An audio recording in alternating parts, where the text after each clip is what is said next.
What's up, gamers? It's Grant coming at you with another SpiritVale guide. Today I want to go over the economy in this game and give an overview of some of its main components. First off, why should you care about the economy?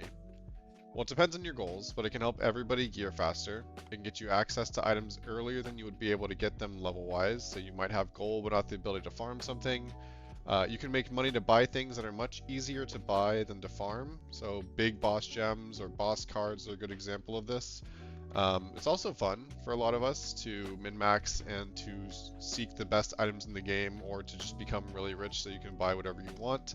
But the systems in general have a lot more depth than you might initially see, so definitely want to go over those in this video. So as you can see, there's a lot of shops around me. I'm in one of the cities in the game, the two major cities. This one's called Wayfarer's Landing, and all the shops that were once in Navaris, the original starting town, have been moved here. Things to know about vending is that you can vend anywhere in the game, but the main area that people are selling things is here. So I'm going to walk, before we get into how to vend specifically, I want to show you guys how to get here. So I'm just going to do a quick walkthrough of how to get through the forest labyrinth. This is one of the coolest maps in the game just because of its complexity. But if you're starting from Sunny Meadows by the waypoint, you walk in, you always go the same way. This is not random, though it feels kind of random. The first time I went through this, I definitely thought it was random. So you turn right. The one tip I have when you're following the map is make sure you don't have this selected to where it's forcing north, because it makes the map really hard to tell where you're actually going. But if you ever get lost, you can always just refer to which monster's on the map and sort of reorient from there. So that makes it a lot more useful than just kind of wondering where you went wrong. You can kind of just always pause and say, okay, this is the map with the dogs, which would mean this is number 7. And then looking at the map, this means we want to go south, as an example. And this puts us on 8. So now, in order to get to Mystic Lake, I want to turn this way, which takes us to 12, which is where the rabbits are. Now we want to turn left to go south, which will take us to 13. And then we turn left here, and this will take us to 14, which is where the flower pots are. I believe these monsters are aggressive. You can press F on them. Actually, it doesn't say aggressive, but they are. So this is where you'd want to stealth if you're a rogue on a new character. Use cloak, rather. I would grab the waypoint here, just in case you die in this map. Another spot where you're going to want to use cloak if you're a rogue, and doing this on a low level character, or hopefully your character is high enough level to where you won't die. But this journey is somewhat of a rite of passage, so it's kind of fun in ways, and I had to have someone show me the first time. But now you're in Wayfarer's Landing, which is where the primary economic zone is. I would also make sure you grab the waypoint first thing, since you don't want to have to redo that trek, ideally. But yeah, that's how you get here. So to start a shop or a vend, you click this icon on the top right, which opens up this menu. One thing to note, it will not show an item if it's favorited, so I currently don't have very many items on me, and the one I do is favorited, so I actually need to go out, press F, unfavorite the item, now go back, and I can list it. All you have to do is click it, you put in a amount. This is actually a very good chest. We'll get into that a little bit later, because it has dex, healing received, and HP percent. But then you just add a name and you write whatever you want. You don't have a whole lot of characters to play with here. One other thing to note is that you can sell, but you can also buy. So if you're really interested in, buying a certain card or a certain boss material, you can put a buy order, and then you can have that listed at the same time as you're selling. So you want to take that into account with your name of your shop. And this will last for 24 hours, as it says, and then you just click Vend, and it logs you out of the character. So now this character is vending. You cannot play it for 24 hours. This is why I recommend making a rogue alt, or at least a character you aren't planning on playing for that 24-hour sequence. Like, I knew I wasn't going to play my priest, so I'm vending on this character right now. And generally, you can not know if your items have sold. As you can see, if you log in, it'll just end vending. But you can visit your shop in game, and if you know how many items you posted, you'll know how many items have sold. This is not obviously the friendliest method for the user experience, but it's the best we've got at the moment. So just want to give you an understanding of how you can know how many items you've sold. I think if you're just posting 20 items every time, which is the cap, you can just count your items and however many are missing. That's how many items have sold. That's kind of how I've been doing it, which again, not the most user friendly, but at least it works. So when you log into a character that you've sold stuff on, you have to end the vending, but you can see what has sold, not necessarily exactly the item, but the name of the item for how much it's sold. So this is ideally what you're hoping will happen. So we talked about how to post items and where to go to look for them, but what about how to evaluate an item? So I'm going to attempt to do this. It's really complicated to really assess value in this game, but want to give people a framework to just how to start thinking about items in SpiritVale. Generally, for armor, in terms of what stats are good, if you've actually pushed, some of the endgame bosses or the endgame zones in this game, you'll know that magic damage reduction is sort of the main component of a strong defensive character. Often folks have really high flee, so they're evading all the attacks, or decent health pools to sort of deal with the chip melee damage, but the magic damage and the spells, especially that bosses will cast on you, is the real thing that you're trying to solve for on a high-end character. But generally you want to make sure you're looking for 3 main stat items, but there's some item-dependent things as well. I'm going to go over some examples in the next slide, but just generally, this is a cheat sheet that'll help you with understanding what are the useful things on various pieces of gear. So the chest piece, you always want to make sure you have 3 of a stat. HP percent is very important, as well as magic damage reduction. There's 2 different forms of this that can roll in a chest. There's also healing received, which is really good for paladin, priest, and leech builds, so most builds in the game. But stat and HP percent is the core. For shields, vitality is really good, likely the most useful for people who are using shields, which is often paladins. HP percent, healing received, this is probably the best version of a shield. For boosts, it's a little bit simple. It's 3 of the important stat, which there are many in the game. Basically all the stats are important.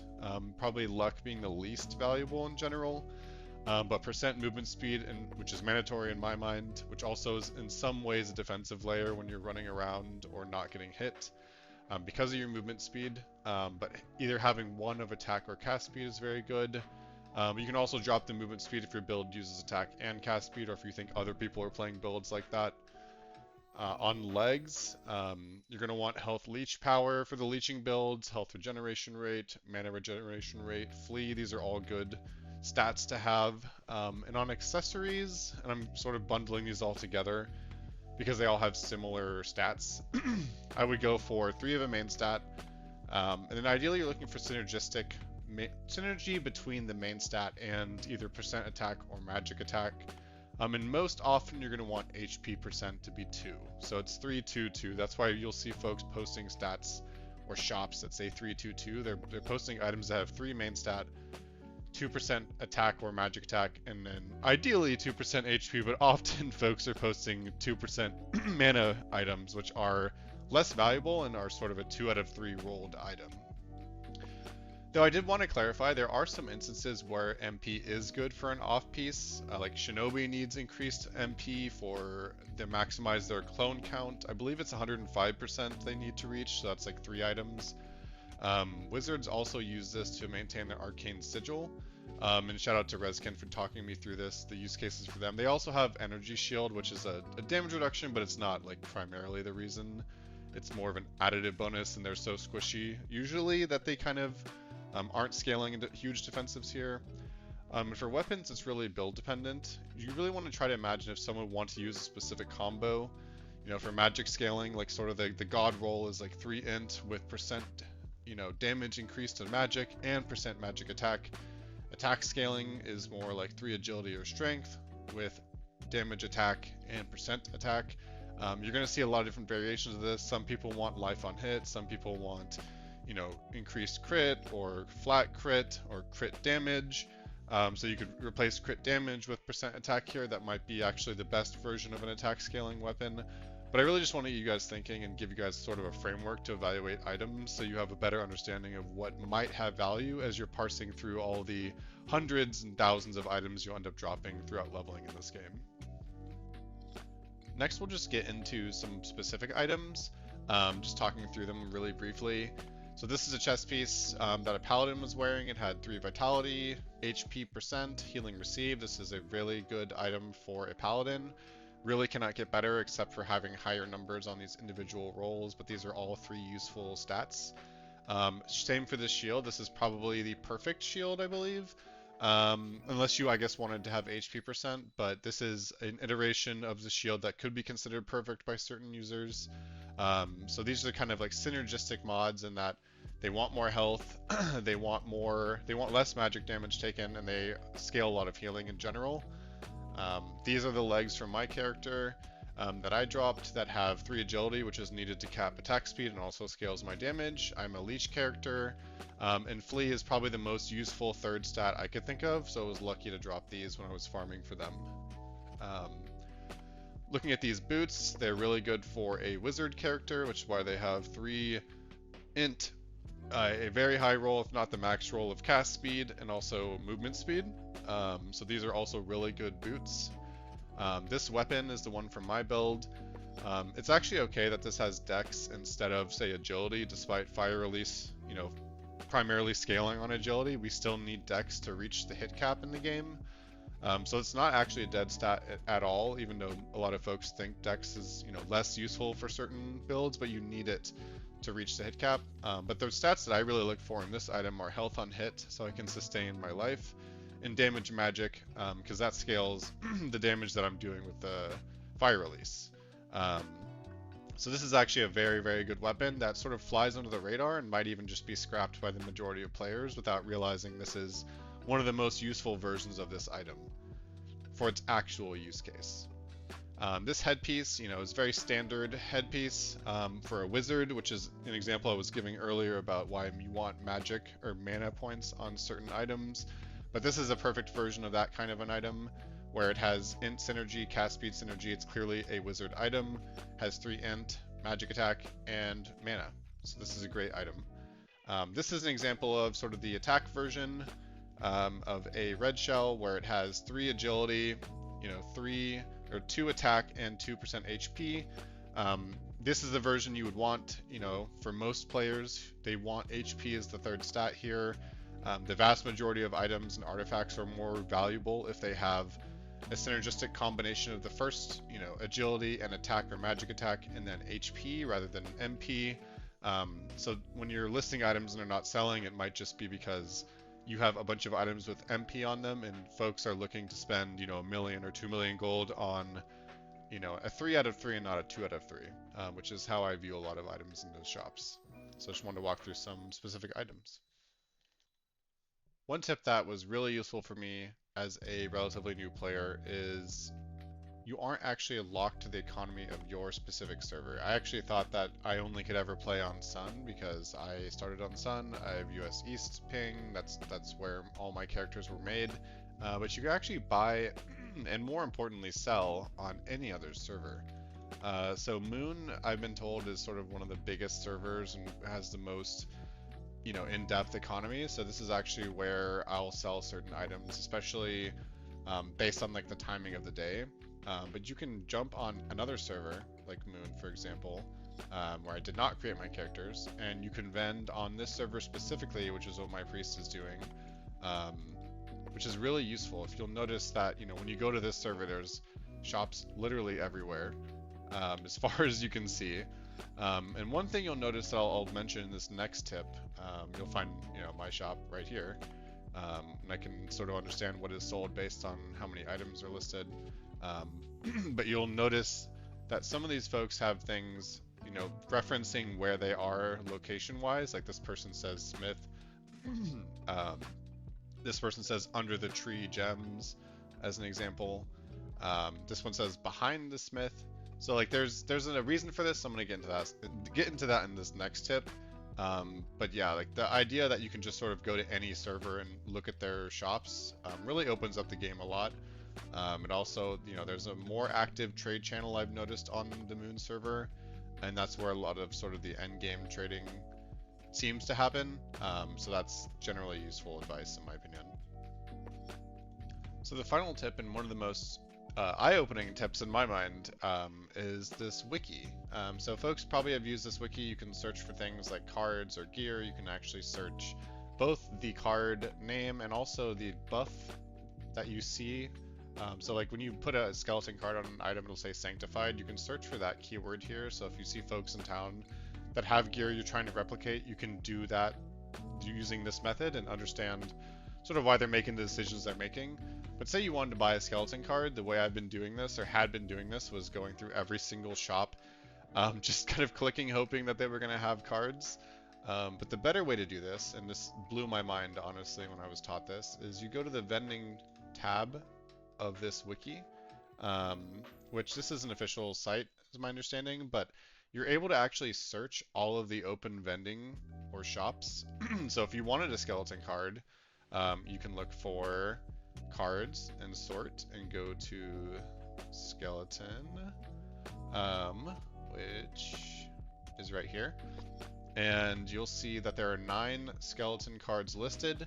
There are really cheap ones listed, and this is why I said earlier that folks will say in the shop name a description of their location. So you would go to the Sun server, which I think is my server, US East, and this person's selling 3 skeleton cards for very cheap, which is way cheaper than this person, so might have to buy those after this video. But you can use this to buy materials, which are the things you use to trade for in-map items, consumables, which in this case means like boss fragments is what we sort of call them, or gems. So if you're really interested in some of the best gems in the game, or just gems for your skills, you could buy a holy gem and sort of have an understanding of the relative prices of these items.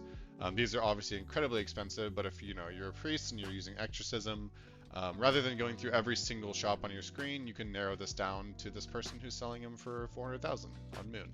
And he says where he is in the shop name because this person is aware of the system, but this isn't really explained to new players, so I wanted to make sure that you had the opportunity to learn about it. So this obviously does not include gear. It's only materials, consumables or boss items, cards, and gems. And I think that makes sense given that gear is far more unique, and these items are sort of stagnant and have one role. But it's possible they'll end up expanding this in the future. But this really opened up the game and the economy for me. This is how you know how to price an item. If you have a card that you think is valuable, if you dropped a Batlord card, for example, from killing that boss, you would know that it's worth around 2 to 3 million, depending on how long you want to have it listed. And this is something that you just wouldn't have the knowledge of otherwise. So I'm sure there'll be more systems built upon this, but for now, this should be a really good way to get you started on the economy in the game. So I hope that was useful. If you found this video useful, please like, drop a comment, subscribe, and hope to see you in the next one.